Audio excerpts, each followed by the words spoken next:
On va conclure cette première journée, donc la 6e édition du Transition Forum, avec le résultat de l'appel à manifestation d'intérêt. Donc on a mené durant les mois qui viennent de s'écouler donc un appel à manifestation d'intérêt, une forme de concours, avec le projet d'identifier donc des sociétés innovantes qui pour la plupart avaient un lien qui faisait jouer un lien entre le public et le privé, qui avaient des modèles réplicables.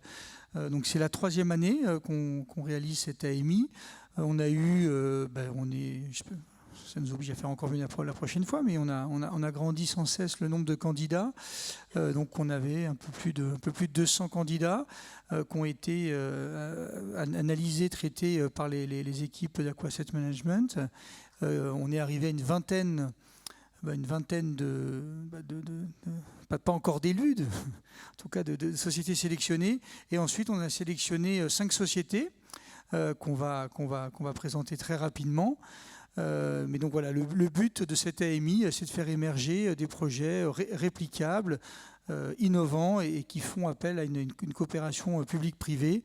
Et le but, c'est de développer cette AMI, notamment à travers les décrochages régionaux dont j'ai parlé en ouverture du forum. Donc on va les faire monter sur scène. Je vais appeler aussi Laure Verhaeghe, puisqu'en fait, le but, c'est quand même de faire une sorte de mentoring, de coaching de ces sociétés. Donc Aquaem est un investisseur en fonds propres, à des stages plus ou moins développés, et donc on l'a fait depuis plusieurs années. Et l'idée, c'est aussi que l'Endosphère puisse de la même manière apporter une forme de mentoring et de coaching, plutôt sur la partie financement non dilutif, comme ce qui a été présenté dans la journée. Donc, alors il y a une société qui a eu un petit problème, qui n'a pas pu venir, qui est Kelly Gameren, qui était le vainqueur sur la partie matériaux biosourcés. Donc voilà, qui nous a annoncé qu'il y avait un petit problème logistique. Et je vais faire venir sur scène Voltaire. Voilà.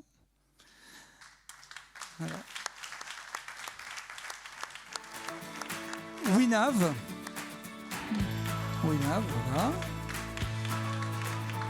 Bonjour. On va faire venir Cigogne. Bonjour. Et enfin, Sabi Agri.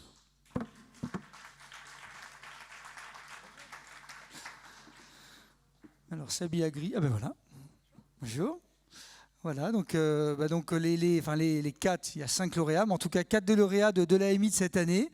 On se félicite on vous a sélectionné, donc forcément on se félicite, puisqu'il y avait un jury de 5 personnes, composé Valina Paoli, qui est sénatrice, Laure Verhaeghe, moi-même, Aurélie Godilière, des Nerlis qui n'a pas pu venir, et Sébastien Paolosi, Prodéval, donc des entrepreneurs, des investisseurs, des représentants de la puissance publique. On a essayé d'avoir quelque chose d'assez diversifié, et vous êtes les heureux gagnants de cette année. Alors, on va vous poser quelques questions. Alors, la première, peut-être très rapidement, alors je sais pas, on va vous laisser quelques micros. Si vous pouvez chacun et chacune nous décrire assez succinctement et le plus rapidement possible votre projet. Donc, on va commencer par là-bas. Voilà. Allez-y.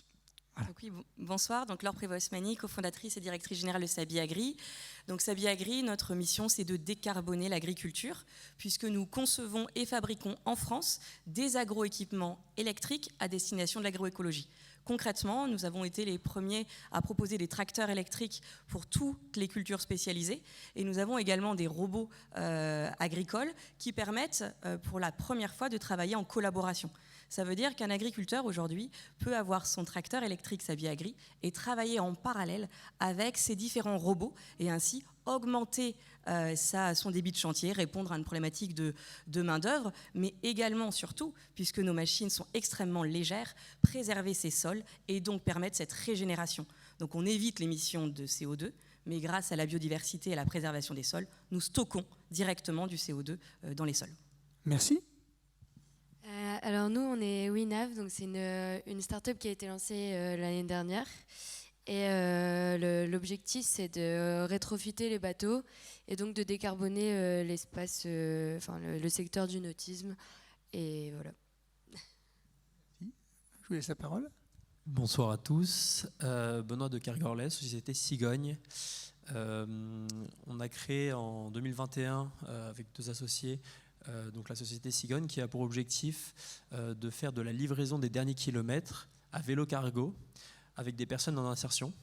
Donc le principe il est simple, c'est d'améliorer la logistique des derniers kilomètres qu'on connaît un peu catastrophique, de diminuer la congestion des routes, etc., le trafic et les émissions de gaz à effet de serre liées à cette logistique urbaine. En passant par le vélo, c'est le volet écologique, avec des personnes en insertion venant de différentes zones, des gens qui ont des problèmes dans leur vie et qui ont aujourd'hui besoin de nous pour revenir et remettre un pas vers le monde du travail. Et enfin, le dernier pilier, c'est d'avoir un service de qualité parce que ces personnes, elles sont salariées, elles sont formées, elles sont suivies tout au long de leur parcours chez nous. Et voilà. Oui, en fait, c'est le Uber décarboné qui respecte le droit du travail, donc c'est pas Uber en fait. C'est ça. Bonjour, donc Maxime Bliskin, moi je suis l'un des 4 associés cofondateurs de Voltaire, le directeur général. Je vous remercie pour cette sélection et pour l'honneur. Donc nous, on est une entreprise qui est spécialisée dans le reconditionnement de batteries lithium. Je vais vous parler de l'un de nos cas d'usage qui est peut-être le meilleur moyen de se représenter ce qu'on fait. Vous avez tous probablement un smartphone, peut-être même 2 dans votre poche ce soir. Dans ce smartphone, il y a une batterie. Et il faut savoir qu'en moyenne, aujourd'hui, la principale cause pour l'envoi ou le remplacement d'un smartphone, c'est l'autonomie de la batterie. Et en moyenne, c'est à partir de 80% de performance résiduelle de cette batterie qu'un usager va remplacer son smartphone. C'est-à-dire qu'on utilise 20% de la capacité de stockage de la batterie qu'il y a dans nos smartphones.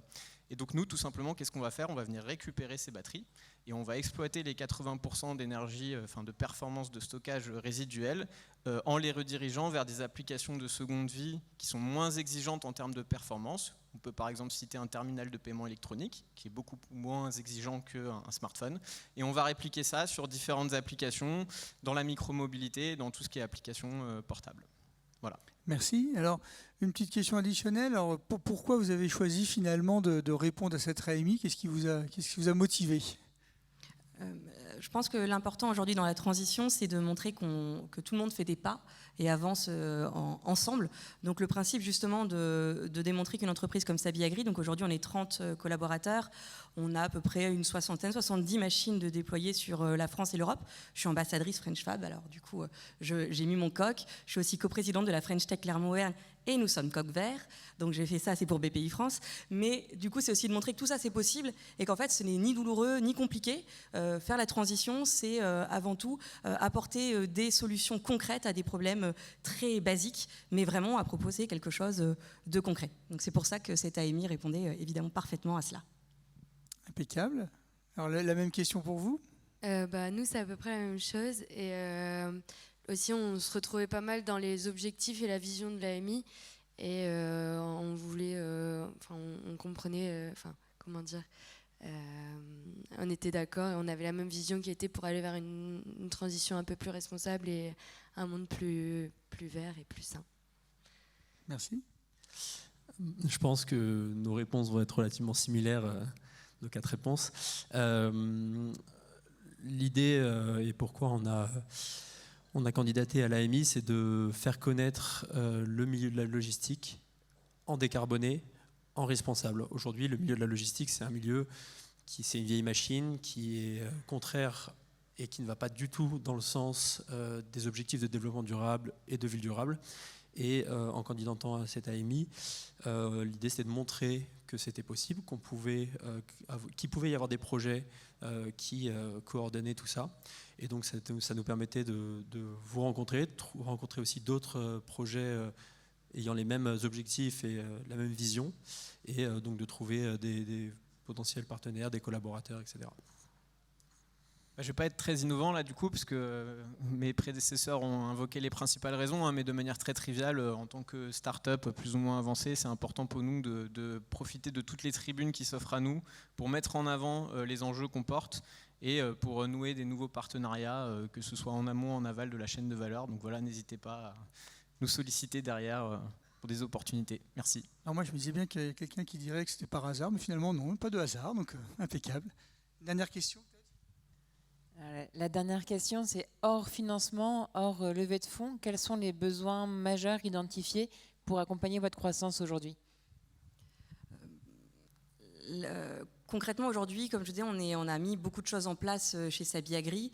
Je pense que l'idée, c'est plutôt de générer ensemble des mouvements de filière.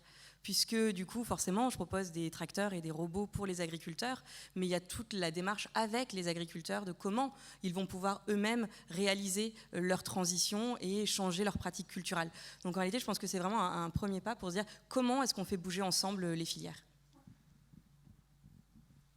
Et pour nous, ça sera plutôt de solliciter les décideurs pour avoir un peu plus d'aide financière pour les clients. Et aussi accroître notre notoriété, enfin se faire connaître tout simplement.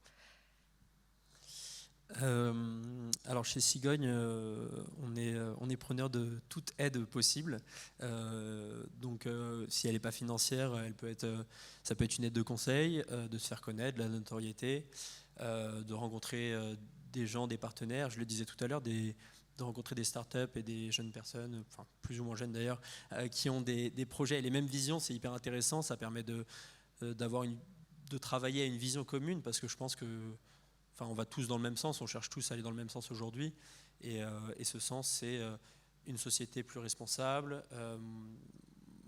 Donc voilà, en allant dans ce sens, de se rencontrer, de pouvoir discuter des difficultés, des choses qui nous bloquent chacun, ou des défis qu'on a réussi à dépasser, etc.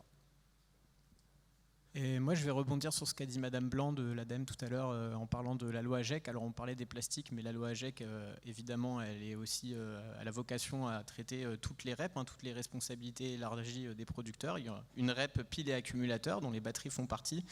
Or, aujourd'hui, il n'y a pas d'objectif de réemploi sur cette REP, c'est-à-dire que l'essentiel des batteries qui sont collectées en France sont redirigées vers le recyclage, qui est une filière à laquelle nous ne nous substituons pas, mais nous arrivons tout simplement en amont dans la chaîne de valeur.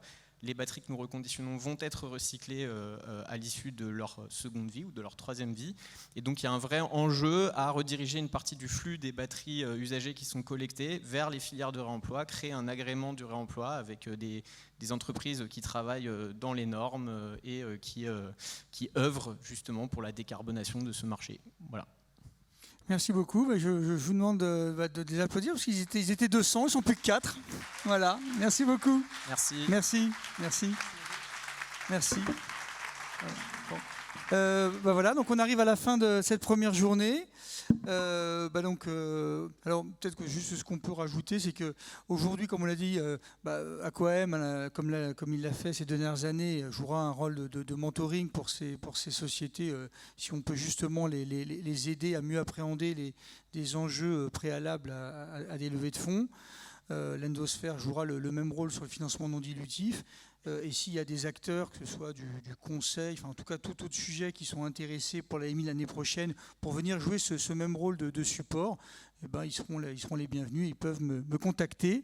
Et puis en attendant, on va vous donner rendez-vous demain matin pour la deuxième session, pour les 2 dernières sessions. Pour poursuivre ces échanges. Je remercie toutes les personnes qui sont rendues disponibles aujourd'hui. Et puis j'en profite pour remercier à nouveau les partenaires. Le partenaire fondateur, c'est un peu plus simple puisque c'est Aquasset Management. Le partenaire officiel InnoEnergy, les partenaires médias Le Monde, Biogaz Vallée, Clear Channel, Ecopo, Science et Vie. Et puis les partenaires pour le dîner de gala, Bercey, Bridges for Africa, Evergaz, la Paper Factory, Transition Evergreen et Everwood.